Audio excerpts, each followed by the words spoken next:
Assalamualaikum warahmatullahi wabarakatuh. Salam sejahtera, haleluya, namaste. Berbahagialah seluruh makhluk hidup dan terutama bangsa Indonesia, dan wabil khusus lagi seluruh insan teater dan film di Indonesia. Tetap sehat, tetap bersemangat. Teman-teman, ini aku bawa orang ini.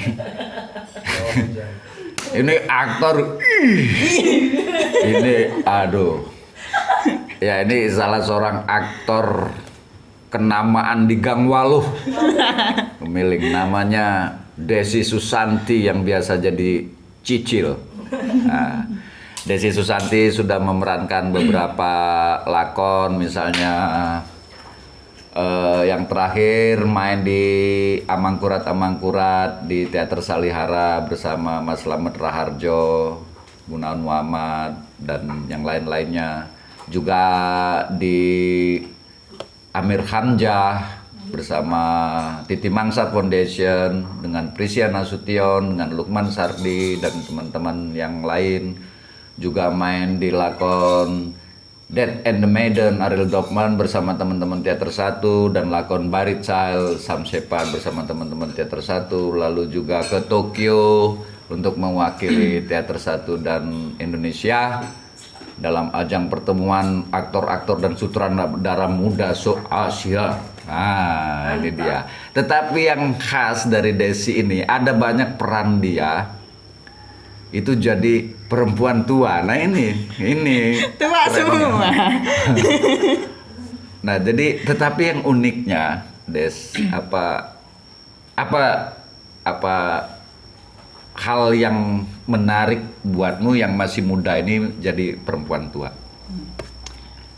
Kalau dulu sih kilas balik aja ya Kak Is ya. Dari pertama ikut teater itu 2008, kemudian dapat main monolog itu Perempuan Pemalu dari cerpennya W.S. Rendra. Itu kebetulan ya, kalau dulu 2009 umurku masih 19 tahun. Oh ya? Iya. Tapi itu si Ning dalam tokoh itu masih umur 35 tahun. Nah, setelah berjalannya waktu kan dipentaskan lagi tuh. Kemudian KS meminta untuk si Ning ditarik umurnya ke 50 tahun. Gitu. Nah, jadi Desi kan baru umur segitu, kemudian diminta untuk memerankan peran yang jauh umurnya sangat tua gitu kan. Kemudian kompleksitas emosi, kemudian kedalaman batin yang itu aku nggak pernah mengalami itu. Belum gitu. mengalami Belum ya. mengalami. Kau masih unyu-unyu gitu lah ya. Kemudian ya kalau dulu ketika masuk teater itu kan belum banyak teori yang Kais berikan, cuma disuruh coba kamu berempati. Kamu berempati, merasakan apa yang dirasakan peran. Gitu. Kemudian ya mencoba mengalami itu, bagaimana menjadi seorang Ning yang tua, kesepian, ditinggalkan kekasihnya. Waduh. Gitu. Pokoknya lah. Ya. Sementara pengalaman itu kan nggak pernah punya gitu, tetapi bagaimana coba kamu mengalami peran itu seperti apa gitu sih Kak Is. Yang kemudaanmu itu, tubuhmu yang muda, kecantikanmu tidak dibutuhkan di peran itu gitu. Iya kan? Nah, itu tidak gampang kan? Bahwa kita memainkan karakter di mana seluruh potensi dan kelebihan alamiah yang ada pada kita justru tidak dibutuhkan untuk karakter itu. Itu kan keren kan? Nah, Des, ngomong-ngomong soal bagaimana seorang kita bisa melihat bahwa karakter perempuan tua itu kayak karakter biasa lah dalam semua teater maupun film, selalu ada sosok perempuan tua dalam drama-drama dan juga film di Indonesia. Orang menganggapnya itu biasa. Ya oke, memang biasa, tetapi masuk angin. Itu nggak gampang gitu, karena menjadi perempuan tua, kemudian seluruh kondisi alamiah kita kan nggak dibutuhkan untuk karakter itu, ya kan? Nah, kita pengen tahu sih, ini untuk semua masyarakat, penonton film atau teater di jagat Nusantara ini, apa sih yang dialami oleh aktor-aktor baik aktor teater maupun film ketika mereka harus melampaui dirinya sendiri untuk menjelmakan peran. Nah, salah seorang ini, aku ingat salah seorang aktris ya, yang juga pernah kerja bareng denganku di teater, dan kalau filmnya yang gak usah ditanya ya, ada banyak filmnya yang pernah memainkan karakter perempuan tua, sementara dia adalah seorang diva, seorang vokalis sejak era Ebitri dengan kemampuan menyanyi yang luar biasa, dengan kecantikannya yang mengagumkan,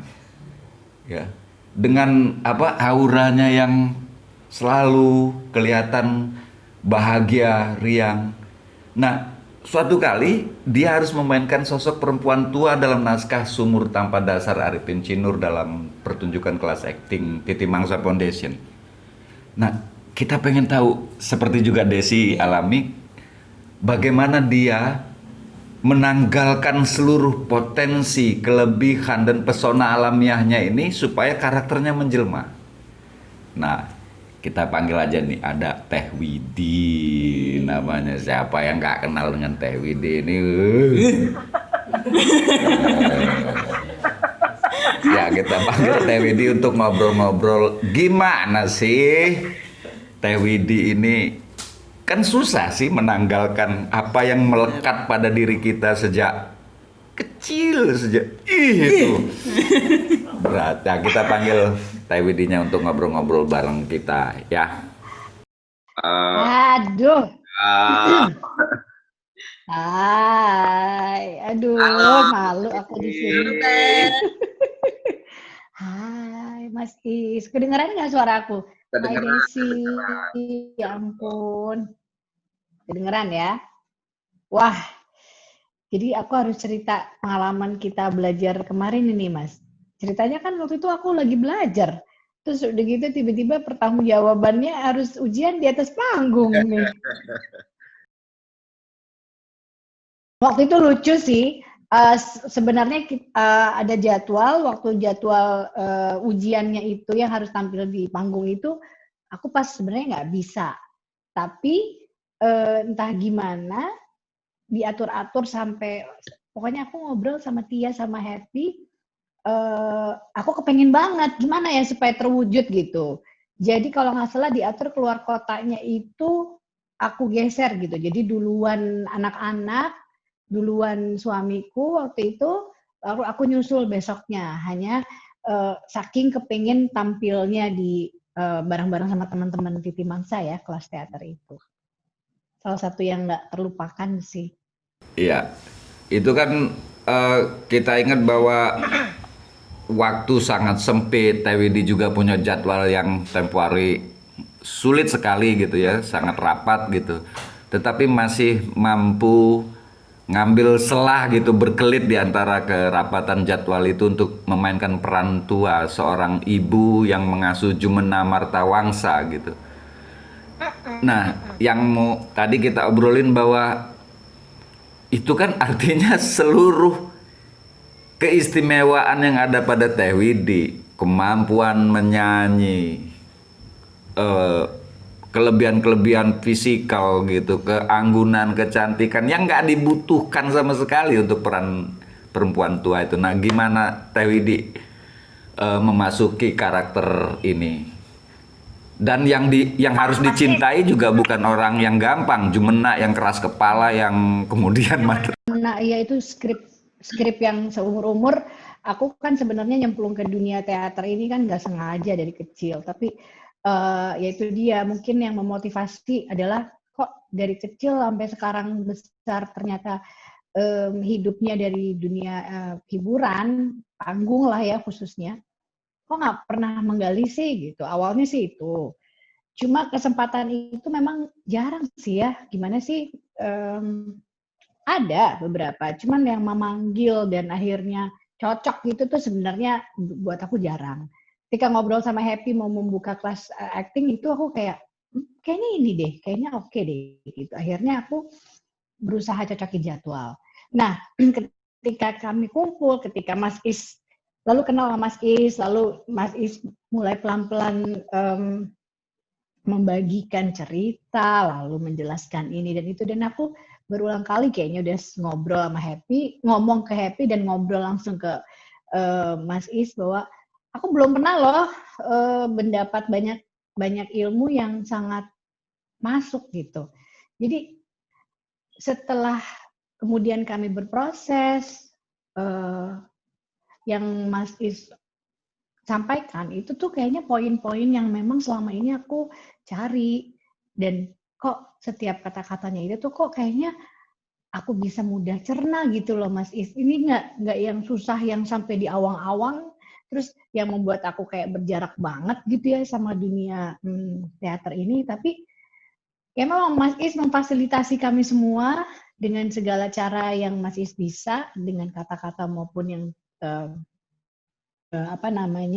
yang tidak terrangkai dengan kata-kata, dengan sikap, dengan ya kita ngobrol aja nggak usah dalam kelas, tapi juga adalah membagi ilmu gitu. Itu kayaknya masuk semua, dan di situ aku merasa kayak gila ya, gue kecil banget gitu. Dan memang ini sih yang harus dilakukan sedari dulu, tapi memang Tuhan memberi waktunya sekarang. Jadi ketika mau dibagi peran apapun segala macam, aku tuh kayak dalam hati siap sih ya. Mungkin ini yang aku tunggu-tunggu gitu. Tapi memang ya itu tadi ada aja tiba-tiba kok jadwalnya nggak cocok banget. Aku udah terikat kontrak memang ke beberapa kota gitu.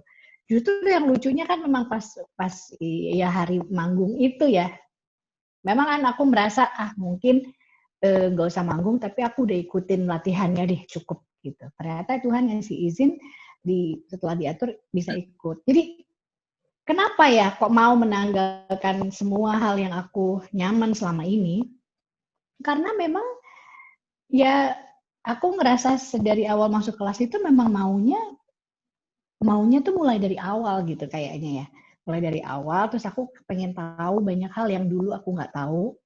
Terus kan ini dalam upaya mengejar, artinya aku harus percaya, aku harus serahkan semua sama guru aku gitu. Dan buat saya itu ternyata kayak kok ada kenikmatan sendiri gitu ya, bahwa ini emang pekerjaan bersama-sama yang kalau dia bagus gitu ya, aku masa nggak bagus, nanti kasihan dia jadi jelek gitu loh. Jadi kayak kita harus bagus sama-sama, gimana caranya saling aksi dan reaksi gitu deh kalau pemahaman aku. Jadi aku ngerasa nikmat banget berbagi itu dalam satu panggung, terus bahkan di belakang panggungnya gitu. Kami jadi kayak saling mengenal, ada kecanggungan, ada karena ini singkat banget sih kemarin ya. Tapi ya justru karena waktu yang terbatas itu kita memaksa diri gitu, memacu untuk gimana ya bisa padu, gimana ya bisa bring out the best in each other's character gitu. Jadi buat aku nggak masalah banget nanggalkan itu semua, karena memang justru kenikmatannya di situ gitu. Walaupun tetap ada rasa, aduh, Mas Isrek nggak ya begini gitu, masih ada, aduh kayak gini gue malu deh. Tapi ya udah deh itu yang terbaik yang aku bisa kasih saat itu, dan aku merasa bersyukur gitu. Ya, Kurang lebih itu sih. yang aku lihat waktu pertunjukan itu ya teman-teman juga ini apa yang disebut oleh Stanislavski, bagaimana aktor bersembunyi di balik karakter yang dia mainkan gitu. Tak peduli seberapa besar kelebihan-kelebihan alamiah yang ada padanya, yang kemudian muncul ke panggung, yang dilihat oleh audiens adalah karakternya, kehidupan batin si karakter, juga physical karakter yang dia perankan, dirinya susut di belakang itu, ya kan? Nah itu yang membuat kita pengen ngobrol dengan Teh Widi juga gitu, dan juga yang pernah dialami Desi gitu, dimana seluruh kemudaannya harus dia sembunyikan demi karakter yang dia perankan ini muncul. Nah ini hal yang sangat penting. Nah Desi, mau ada yang tanya nama Teh Widi? Sharing. Aku nonton Amir Hamzah juga loh, ya ampun, keren banget. Gitu ya. Nggak sempat ke belakang foto sama kalian waktu itu, tapi aku menikmatinya sekali loh. Teh, mau nanya. Yes. Kalau di film beberapa peran yang pernah Teh Widi mainkan itu kira-kira peran apa yang paling sulit ditaklukkan gitu Teh? Aku sejujurnya kalau film belum banyak Mas Is dibanding sama suamiku ya. Tapi eh, beberapa beberapa yang aku pernah kerjakan itu masing-masing tuh ada tantangannya gitu loh Mas Is. Karena aku tuh nggak bisa paham sama cerita yang nggak serk gitu loh. Jadi sebenarnya tantangannya bukan hanya memainkan perannya, tapi bagaimana aku bisa ngolah penawaran itu sehingga nggak terkesan ikut campur banget misalnya itu.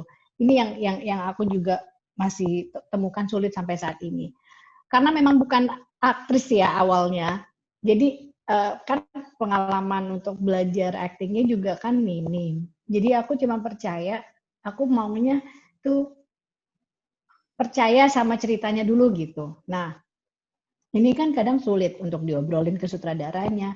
Nanti dibilang dulu siapa juga gitu ya. Terus tapi aku merasa ada kepentingan di sini karena aku harus membawakan ini dan aku harus meyakinkan gitu. Nah, sebenarnya menaklukkan itunya sih di awal gitu. Dan aku nggak bilang bahwa di industri ini banyak yang nggak peduli sama itu lagi, nggak, banyak yang berusaha gitu. Tapi paling nggak kontribusinya aku di sini tuh aku perjuangkan terus gitu. Nah, dari awal yang main jadi Sayakti misalnya, itu aku kok awalnya itu dikasih kesempatan yang, boleh dibilang sempurna ya buat seorang yang belum pernah ke acting serius gitu. Di situ aku soalnya nemu formulanya gitu. Wah, ini skripnya bagus banget, Mas Alex Saptoyudo gitu tuh kayak, nggak ada satupun celah yang bisa aku perdebatkan di situ gitu. Jadi maksudnya gini, kenapa sih aku mesti ngomong gini, kan maksudnya aku kan bentukan manusia modern gitu ya, yang pasti berproses. Kalau ada ini, gue nggak gini. Kalau di diskusi gue kayak gini, enggak. Kalau itu tuh skripnya aja memang udah seperti itu. Aku nggak bisa cari kata-kata yang lebih baik lagi dari itu. Hanya problemnya ketika gesturnya gitu, bahwa beberapa teman-teman dalam tim pada saat itu yang bikin Mas Hanung di dapur film awal-awal gitu ya, aku tanya, gimana dong kasih masukan akunya, ini ceritanya udah bagus banget, jangan sampai aku gagal bawainnya dengan pas gitu. Terus ya cuman karena aku penyanyi kali ya, jadi kalau ngomong tuh kayak ada lagunya gitu, melagu gitu. Jadi kalau ngomong tuh ya dengan nada dan irama yang aku sangat familiar gitu. Nah, di sini seorang Sayakti nggak begitu, bukan penyanyi gitu. Nah, itu salah satu yang menurut aku sulit taklukkan. Karena biar bagaimanapun aku kepengen nggak dibuat-buat, tapi kan perlu latihan gitu. Tapi ini alami. Tapi alamiku nggak boleh kelihatan gitu. Jadi dari situ aku ngerasa, aduh, betapa menarik ya dunia acting ini, betapa orang-orang ini nih orang gila semua ya. Maksudnya kok udah hidup susah lo bikin susah lagi dengan bikin film gitu kan, atau dengan iya, aku sampai saat ini kalau saat ini kan lagi terlibat produksi film baru dari Gina Esnur sama Star Vision nih. Di era pandemi gini, aku bersyukur bisa ikut produksi itu. Masih kalau lagi hari-hari syuting tuh ngeliatin yang pegang kamera, yang ini, ya oke, reverse ya ini. Ya ampun, satu adegan aja bisa dari sana, dari sini. Ngulang lagi dari nol lagi. Tapi kalau nggak terlatih nih, bisa gila nih orangnya diubah-ubah, diaduk-aduk, perasaannya di situ lagi, dari nol, nanti dari tengah ke. Nah, maksud aku, hal-hal ini yang sebenarnya sampai detik ini itu masih sulit aku taklukkan sih, Des. Dan justru itu aku sangat nikmati dan kayak jadi setruman buat bikin kita tuh jadi manusia baru lagi gitu. Iya, menarik. Tapi sebenarnya ada satu disiplin yang sama antara aktor dan penyanyi kan. Kalau penyanyi memang menyanyi di panggung. Oh iya. Iya. Nah, aktor itu kan disiplinnya mestinya sama ketat ketika dia mengucapkan dialog di atas panggung.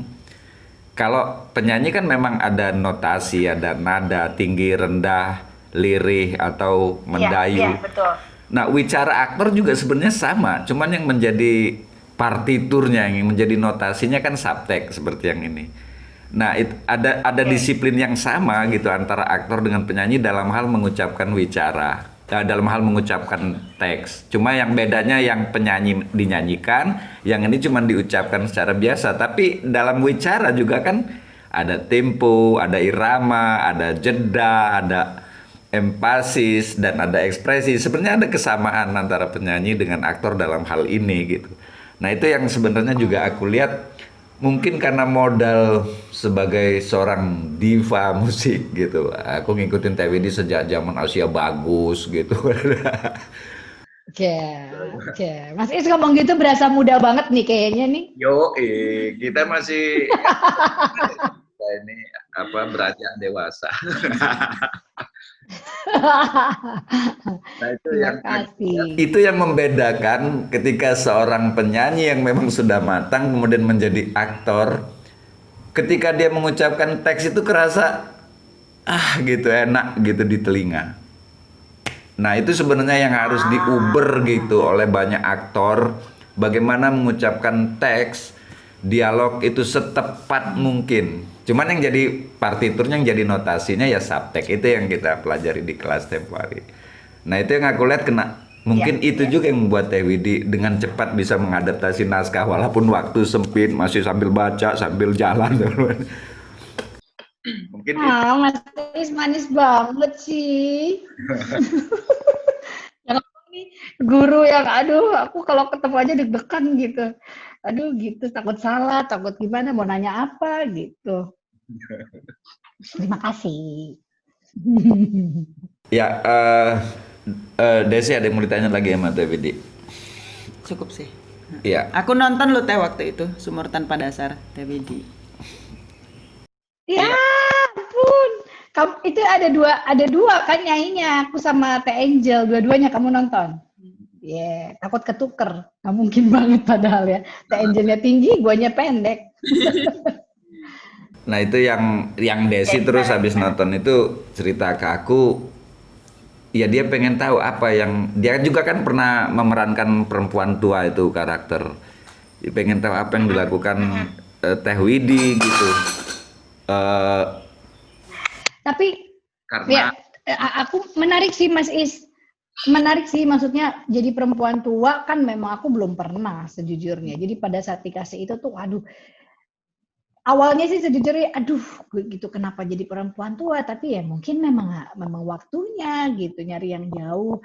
Tapi aku kok percaya ya, iya emang aku istrinya tuh emang tua sih sebenarnya. Jadi mungkin untuk yang merasa mendapatkan sebuah peran yang jauh dari dirinya, ini khususnya untuk ngomongin perempuan tua gitu ya. Mungkin saat itu walaupun jauh banget berjarak, walaupun gak merasa cocok, walaupun merasa kesulitan, aduh banyak banget nih effort gue, aduh gue gimana. Tapi aku akhirnya balik ke dasar gitu. Kayaknya balik lagi ke dalam diriku lagi, aku sih saat itu ngerasa emang banyak orang yang ngomong gitu, Widi tuh lo tuh tua banget sebenarnya dari kecil gitu, dari kecil sampai remaja gitu, emang tua gitu. Jadi mungkin ini saatnya justru gue merasa nyaman, nggak pura-pura gimana sih, kadang kita ada rasa ngejaga gitu, Mas Is. Justru terbalik dalam kehidupan nyata, aku ngerasa justru berusaha untuk fit in kali ya, berusaha untuk menyesuaikan sama situasi gitu di tatanan sosial masyarakat segala macam, malah kayaknya meringankan, aku ringanin, aku encerin gitu, nggak terlalu kuat menunjukkan karakter aku gitu, karena ada beberapa orang yang nggak nyaman, orang-orang yang terdekat, orang-orang yang aku ajak kerja sama gitu. Kalau aku ngelihat kadang-kadang cuplikan-cuplikan aku dulu ngomong tuh kayaknya aku malu sendiri, ya Allah gue masih bayi ngomongnya kayak sok tua banget gitu. Nah mungkin pada saat justru dapat peran wanita tua ini, entah bagaimana aku merasa ada kenyamanan juga gitu. Jadi mungkin kalau kita kenal diri sendiri gitu ya, dan melalui pelajaran acting ini akhirnya aku merasa dikasih jalur untuk kembali terhubung gitu ya sama diri kita sendiri aslinya. Mana sih yang emang sebenarnya diri lo yang lo tinggalkan selama ini karena mengejar nilai yang lo anggap lebih diterima di masyarakat gitu, atau mana potensi dari diri lo yang terdalam yang memang selama ini belum pernah tersentuh, apalagi dirawat, dijaga gitu. Jadi kami di teman-teman kelas teater kemarin itu akhirnya berbagi lebih dalam dari sekedar materi di kelas kan, ngobrol itu jadi kayak aduh gila ya, betapa ini membuka pintu banyak sekali potensi dari diri kita masing-masing gitu, bahwa ini ya terserah lo mau bawanya kemana, tapi lo dikasih cara, dikasih cara-cara dan ya boleh dibilang dibukain lagi gitu untuk lo bisa bertanggung jawab sama semua yang lo punya di dalam diri lo gitu. Jadi waktu memerankan perempuan tua itu, di sisi lain aku merasa kayak membiarkan sisi tuanya aku dari dalam yang sejak dulu aku punya gitu, untuk nih malah dikasih panggung gitu. Hanya disiplin yang tadi Mas Is bilang, memang aku harap gitu ya masih bisa aku latih gitu, karena memang terbukti sih emang harus dilatih Mas. Jadi harus kita biasanya beloknya ke sini gitu, cuman pas peran ini kan kita setelah katanya Mas Is kan semuanya harus data, harus kita lihat ini yang soal kuntilanak. Oke, kuntilanak ini ketawanya gimana? Ya itu bener banget kalau kita dapat kalau kita dapat peran apa misalnya seorang guru apa dulu gitu. Lalu seorang perawat, ya perawat yang gimana dulu gitu. Kadang waktu yang sempit itu yang jadi jebakan, bagaimana kita akhirnya punya batasan, akhirnya stereotip gitu ya Mas ya gitu. Dan aku aja ya sebagai penikmat nih, bukan pemain gitu ya, itu bisa loh kecewa gitu kalau ngelihat aduh kenapa sih kayaknya aku lihat di film ini perannya ini jadinya pasti begini, kenapa sih yang perempuan tertindas di sini perannya pasti ntar dia ngomong ini gitu. Sama persis ketika penyanyi, kalau melihat misalnya penyanyi lain lagi nyanyiin lagu apa, aku tuh bisa nebak loh nanti dia nada improvisasinya pasti habis jadi kayak aduh stereotip itu ternyata memang somehow kurang kreatif gitu menurut aku, dan memang itu perlu dilatih kalau memang kita mau kasih sesuatu yang seger, yang meyakinkan. Selain memang itu harus datang dari kejujuran, tapi aku setuju itu usaha yang dilakukan secara kontinu perlu. Iya. Artinya pengalaman kelas acting terus menyiapkan pertunjukan teater dengan teman-teman tempo hari, walaupun di sana sini terlalu padat jadwal dan ringkas, cukup berkesan ya Taya, cukup memberi banyak Sangat ya. banyak. Mudah-mudahan bisa ada lagi, pengen ikutan lagi Mas Is. Ya, mudah-mudahan COVID segera berlalu. Kita bisa. Desi juga bisa manggung lagi ya, berteater lagi. Ya, mudah-mudahan. Amin. Teh Widi pengen ngobrol lebih panjang lagi nih dengan Teh Widi, tapi waktu kita memang terbatas. Teh Widi mungkin bisa ngasih salam atau semangat buat semua teman-teman teater Nusantara ini untuk tetap kreatif dan berkarya di tengah pandemi ini gitu, supaya dunia teater tetap bergerak. Iya, iya, iya, iya. Aku mengikuti terus apa yang Mas Is dan teman-teman di Teater Satu lakukan. Aku sangat perlu ilmu-ilmu itu, dan aku yakin banyak di luar sana juga yang bukan atau yang tidak mau kecemplung dalam dunia acting atau teater juga sebenarnya perlu menyimak gitu. Jadi buat saya ini benar-benar makanan buat batin, terus hiburan yang seger dan tidak apa ya, tidak memangnya yang jarang kita temukan dimanapun loh gitu. Dan ini kan di saat semua orang mencari, menonton, ngebahas sesuatu yang viral, tapi ternyata nggak layak untuk dibahas segitunya gitu ya. Tapi itulah kenapa kita sebagai manusia itu punya emosi yang sebenarnya berlebih gitu, tidak terbatas banget untuk kita bisa salurkan ke hal-hal yang lain. Jadi semangat buat Mas Is dan tim di Teater Satu, terus jadi guru kami gitu ya untuk bisa mengolah ini emosi itu kayak gimana sampai kita bisa mencari potensi diri kita terus dan nggak berhenti gitu. Jadi di adanya pandemi atau tidak, rasanya itu yang perlu, yang diperlukan banget oleh kita untuk kedepannya gitu. Ya, makasih Teh Widi. Semoga kesediaan Teh Widi untuk ngobrol dengan kita, berbagi pengalaman Teh Widi ini bisa jadi sedekah ilmu buat semua orang dan menjadi menjadi kebaikan buat kita, buat sesama kita, dan tetap merawat cinta dengan sesama gitu. Dan mungkin kita bisa berpesan dengan seluruh bangsa Indonesia, jangan terus-menerus memperbaharui kebencian. Jangan terus-menerus sibuk dengan hoak dan lain sebagainya. Kita membangun hidup yang lebih produktif dengan seni. Setuju Mas. Teh Widi sehat-sehat ya. Salam untuk adik-adik juga. Ya, sehat. Aku tunggu episode baru terus dari Mas Is di Teater Satu. Iya, siap. Doain Teh. Ya. Yuk Teh. Thank you. Bye-bye. Bye. Ya, teman-teman penikmat channel YouTube Belajar Teater Nusantara, Asia Tenggara, dan dunia ini, ya karena ini channel YouTube Belajar Teater ini penontonnya juga dari Rusia segala loh. Iya. Dari Rusia, dari Cina, dari Mongol, kemudian iya. Wailinti, terus dari Jabotabek, terus dari London. Nah ini banyak teman-teman saudara-saudara kita, teman-teman baik orang Indonesia yang ada di luar maupun yang orang luar yang ada di Indonesia.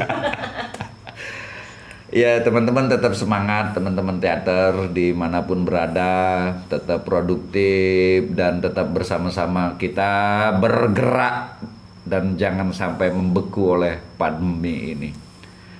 Oke, itu tadi kita ngobrol-ngobrol soal bagaimana seorang Widi Mulia mencoba melampaui, bersembunyi dari dirinya sendiri demi menjelmakan karakternya. Nah itu yang kesulitan, itu nggak gampang ketika kita punya kelebihan-kelebihan secara fisikal. Kita suaramu kan bagus. Nah, suaramu juga walaupun nggak jadi penyanyi, suaramu bagus. Segala kemudaanmu, kecantikanmu, dan lebih-lebih kayak misalnya Desi publik sudah mengenal Desi main di pertunjukan A, B, C, D dan orang suka dan orang memorize ya, orang kemudian teringat dengan peran-peranmu sebelumnya. Menjadi sangat sulit ketika kau tampil lagi dalam karakter yang berbeda untuk latihan jadi Supi itu. Iya kan? Menyembunyikan dirinya di balik karakternya. Oke teman-teman semua, Desi terima kasih sudah meluangkan waktunya di tengah kesibukanmu mengurus Dewan Kesenian, terus melatih kesana kemari, masih sempat menyediakan waktu untuk ngobrol-ngobrol dengan kita, dengan Teh Widi juga. Terima kasih teman-teman semua dan tetap produktif dan membangun hidup yang lebih bergairah di dalam seni. Salam dan tetap sehat.